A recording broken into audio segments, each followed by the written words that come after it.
রাজি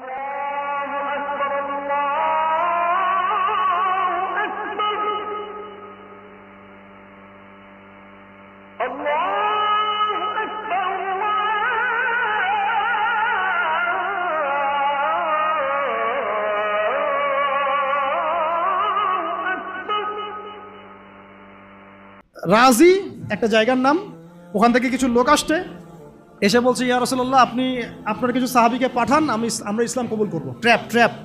আপনারা কেউ ভালো করে খেয়াল রাখবেন এগুলা, যে কেউ যখন তখন যাই বলবে হ্যাঁ হ্যাঁ করতে যাবেন না।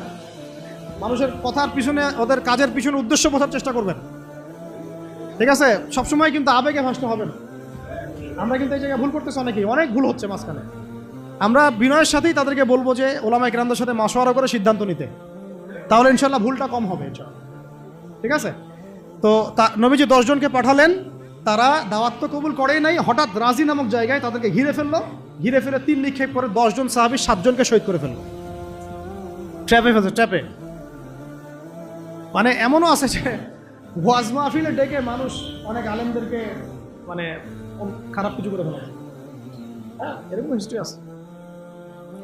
তো সতর্ক থাকতে হবে, সতর্ক থাকার চেষ্টা করে। এখন 3 জন সাহাবী যুদ্ধ চালিয়ে যাচ্ছেন, তারপরেও তার মধ্যে একজন হচ্ছেন খুবাইব রাদিয়াল্লাহু আনহু। কি নাম বলেন?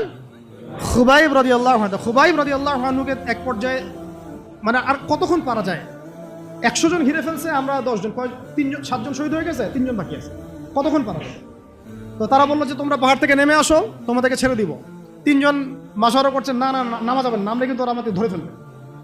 তারপরে বাধ্য হয়ে এক পর্যায়ে নামতে হয়েছে। নামার সাথে সাথেই একজনকে তারা মেরে ফেলছে, বাকি 2 জনকে তারা মক্কায় বিক্রি করে দিয়েছেন। ওই মক্কার 2 জনের মধ্যে একজন হচ্ছেন খুবাইব রাদিয়াল্লাহু আনহু। কি নাম? খুবাইব রাদিয়াল্লাহু আনহু। আর একজনের নাম আসিম রাদিয়াল্লাহু আনহু। আসিম রাদিয়াল্লাহু আনহুকেও তারা হত্যা করেছে এবং তার লাশটাকে বিকৃত করার চেষ্টা করেছিল। কিন্তু আসিম রাদিয়াল্লাহু আনহু ওই সময় দোয়া করেছিলেন, আল্লাহ আমার লাশকে কোনো কাফেরের হাতে বিকৃত হতে তুমি দিও না। যুদ্ধ করতে করতে কথাটা বলেছেন, কারণ তিনি বুঝতে পারছেন যে 100 জন ঘিরে ফেলছে। ওদের একটা ট্রেডিশন ছিল লাশ বিকৃত করা, যে আল্লাহ আমার লাশটাকে তুমি কোনো কাফেরের হাতে বিকৃত করতে দিও না। তখন আল্লাহ রাব্বুল আলামিন তার শাহাদাতে পড়ে এক ঝাঁক ভেমরুল পাঠায় দেন, তারা তার গায়ের উপর বসে পড়ে, কোনো কাফের তাকে হাত দিতে পারে না। আল্লাহ তাকে এভাবে সাহায্য করে। আর এইদিকে খুবাইব রাদিয়াল্লাহু আনহুকে বিক্রি করে দেওয়া হলো মক্কায়, তাকে জেলখানায় রাখা হচ্ছে। তো খুবাইব রাদিয়াল্লাহু আনহু জেলখানায় বসে আছেন, এটা একটু শুনেন আপনারা। জেলখানায় বসে আছেন, তার খুরের কাজের প্রয়োজন হয়েছে। ছেলেদের প্রয়োজন হয় না? খুরের কাজ তো বুঝতে পারছেন, অ্যাডাল্ট আপনারা। তো খুর চেয়েছেন, একটা খুর, আমাকে একটা খুর দাও। এখন কথা হচ্ছে খুবাইব রাদিয়াল্লাহু আনহু খুর চাইছেন, খুর দেয়া হয়েছে, তারা খুর দিচ্ছেন। তো খুর কাজ শেষ করার পরে ওই কাফেরদের একটা বাচ্চা, ছোট বাচ্চা, তো দৌড়াদৌড়ি করতে গিয়ে ওই জেলখানার ভিতর ঢুকে গেছে, খুবাইব রাদিয়াল্লাহু আনহুর কাছে চলে আসছে। তো খুবাইব রাদিয়াল্লাহু আনহু কিন্তু পারতেন তাকে জিম্মি করে ওখান থেকে বের হইতে, পারতেন না? তিনি কোলে বসে আদর করতেছেন বাচ্চাটাকে, যার বাচ্চা সে তো আতঙ্কে, এইবার তো অবস্থা খারাপ, আমার বাচ্চাকে মেরে ফেলে তো সমস্যা হবে।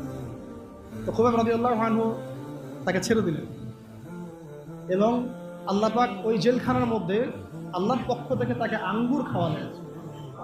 ওই সময় ওই আঙ্গুর কথা পাওয়া যাচ্ছে না, কিন্তু জেলখানায় তিনি বসে আঙ্গুর খাচ্ছেন। তো কাফেররা বলেছে নিজেরাই, খুবাইবের চেয়ে শ্রেষ্ঠ কোনো বন্দী আমরা কখনো দেখি না। খুবাইবের চেয়ে শ্রেষ্ঠ কোনো বন্দী আমরা কখনো দেখি নাই। খুবাইব রাদিয়াল্লাহু আনহুকে এরপরে মক্কার বাজারে নিয়ে যাওয়া হয়, একটা গাছের কাছে নিয়ে গিয়ে, শেষ করে দিচ্ছি লাস্ট পয়েন্ট, তাকে শুলদণ্ড দেওয়া হয়। কি দণ্ড? শুলদণ্ড। এটা আপনারা বুঝবেন না, এটা এমন না যে গলায় ফাঁসি দেওয়া। শুলদণ্ড কি একটু সার্চ করে দেখেন। লোহা পিছন দিয়ে মানে শরীরে একটা পাশ দিয়ে ঢুকিয়ে আর একটা পাশ দিয়ে বের করে দেওয়ার নাম শুলদণ্ড। কি মানুষ! তখন তাকে বলা হচ্ছে, তোমাকে যদি শুলদণ্ড না দিয়ে মুহাম্মাদকে তোমার জায়গায় নিয়ে আসি, তুমি কি খুশি হবা? তিনি বলছেন, আমার জায়গায় মুহাম্মাদের একটা চুলও যদি বাঁকা হয় আমি সেটাও সহ্য করব। তুমি কি চাও বলো, শেষ খয়েশ কি? তখন খুবাইব রাদিয়াল্লাহু আনহু বলছেন, আমার শেষ ইচ্ছা হচ্ছে 2 রাকাত নামাজ পড়া। 2 রাকাত নামাজ পড়ার সুযোগ দেওয়া হলো। তিনি একটু শর্টকাটে নামাজ পড়লেন, বললেন যে আমি যদি নামাজ লম্বা করতাম তোমরা হয়তো বলা বলি করতে যে আমি ভয় পাচ্ছি। এরপরে তিনি দুইটা কথা বলেছেন। এটা শেষ পয়েন্ট। দুইটা কথা বলেছেন। একটা হচ্ছে সমস্ত মানুষদেরকে লক্ষ্য করে তিনি বলেছেন দোয়া, আল্লাহর কাছে হাত তুলে দোয়া করেছেন, আল্লাহুম্মা আহসিহিম আদাদা, আল্লাহ তুমি একটা একটা করে এদেরকে গুনে রাখো, ওয়াকতুলহুম বাদাদা, এবং তাদের একটা একটা করে তুমি হত্যা করবা। কে বদদোয়া করতেছেন? এবং কি শেষে একটা লাইন আছে, ওয়ালা তাতরুক মিনহুম আহাদা, আল্লাহ তুমি তাদের একজনকেও বাকি রেখো না, তুমি সবগুলোকে আল্লাহ তুমি একটা একটা করে হত্যা করো। পরবর্তীতে আসলে কিন্তু হয়েছেও তাই, বিভিন্ন সময় এরকম কনফ্লিক্ট হয়েছে। তো তবে কিছু মানুষকে আল্লাহ ইসলাম কবুলের সুযোগ দিয়েছেন শেষ পর্যন্ত হয়তো। এরপরে তিনি দোয়া করছে, এরপরে তিনি একটা কবিতা আবৃত্তি করেছিলেন। এটা আমাদের আজকের আলোচনার শেষ অংশ।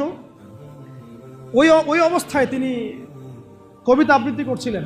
এই কবিতাটা আমরা সবাই যেন মুখস্থ করার চেষ্টা করি।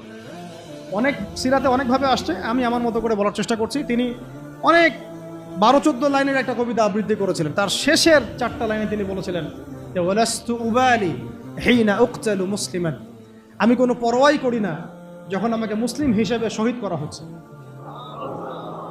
ওয়ালাস্তু উবালি হিনা উকতালু মুসলিমান আলা আই জামবিন কানা লিল্লাহি মাসরাই, আমাকে যেদিকেই পাশ ফিরিয়ে হত্যা করা হোক না কেন সেই পাশটা আল্লাহর জন্যই।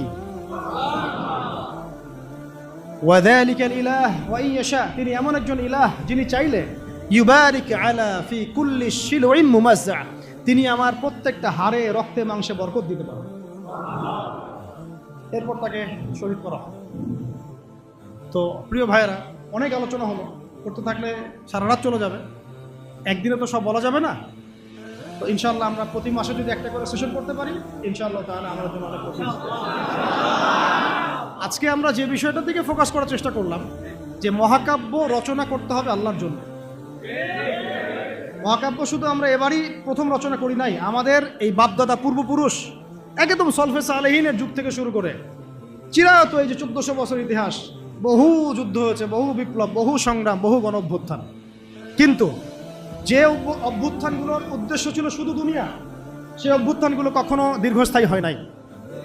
যে অভ্যুত্থানগুলোর উদ্দেশ্য ছিল, বিপ্লবগুলোর উদ্দেশ্য ছিল শুধুমাত্র দুনিয়ার স্বার্থ হাসিল করা, সেগুলো কশ্চিনকালেও পরকালে কোনো আজর পাবে না। আর যে বিপ্লব, যে গণ অভ্যুত্থানগুলো শুধুমাত্র আল্লাহকে রাজি খুশি করার জন্যে, আল্লাহর দ্বীনের জন্যে, তার নবীর জন্যে, ইসলাম প্রতিষ্ঠার জন্য কায়েম করা হয়েছে, সংগঠিত হয়েছে, শুধুমাত্র সেগুলোই দুনিয়াতেও সফল হয়েছে, পরকালও সফল হবে ইনশাআল্লাহ। এবং আমাদের এই ভাইদের ত্যাগগুলোকে আমরা যেন বিফলে যেতে না দেই। এই নতুন বাংলাদেশে তাদের যে মহাকাব্য, এগুলোকে যেন আমরা স্মরণ করে রাখি। এবং এই স্মরণীয় করে রাখতে হলে আমাদেরকে এই মানুষগুলোর মতো মহাকাব্য রচনা করতে হবে। আল্লাহ পাক আমাদের সবাইকে কথাগুলো বোঝার তৌফিক দান করেন। তো মাঝখানে একটা কথা বলতে আমি ভুলে গিয়েছিলাম, এখন মনে পড়লো, বলে দেই, তাহলে পরে বলে দেব। ওই যে মিদআমের কথাটা আপনাদেরকে বললাম যে বাইতুল মাল থেকে কি চুরি করছে। হ্যাঁ, আপনারা যারা গণভবন থেকে এত কিছু নিয়ে আসছেন, এখন বুঝেন কি করবেন। এটা তো বাইতুল মাল হয় নাই ভাই, ওটা কি বাইতুল মাল? এখন এই রাষ্ট্রের কি কোনো আমির আছে যে এটাকে বন্টন করে দিচ্ছে আপনাদের মধ্যে? তা তো করে নাই। তাহলে ফ্রিজ ট্রিজ, মাছ মাংস, ডিম দুধ, কলা যে নিয়ে আসলেন, এটার কি হবে এখন? যাক, এটা আল্লাহ পাক যেন মাফ করে দেন, দোয়া করি। আল্লাহ রাব্বুল আলামিন আমাদের সবাইকে নবী সাল্লাল্লাহু আলাইহি ওয়াসাল্লামের সিরাত পড়ার তৌফিক দান করেন।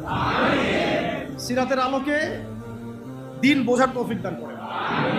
সেই দিন নিজে পালন করব, নিজের পরিবারে কায়েম করব, সেই ইলম অনুযায়ী আমল করব, হালাল খাবো এবং দ্বীনের খেদমত করবো ইনশাআল্লাহ।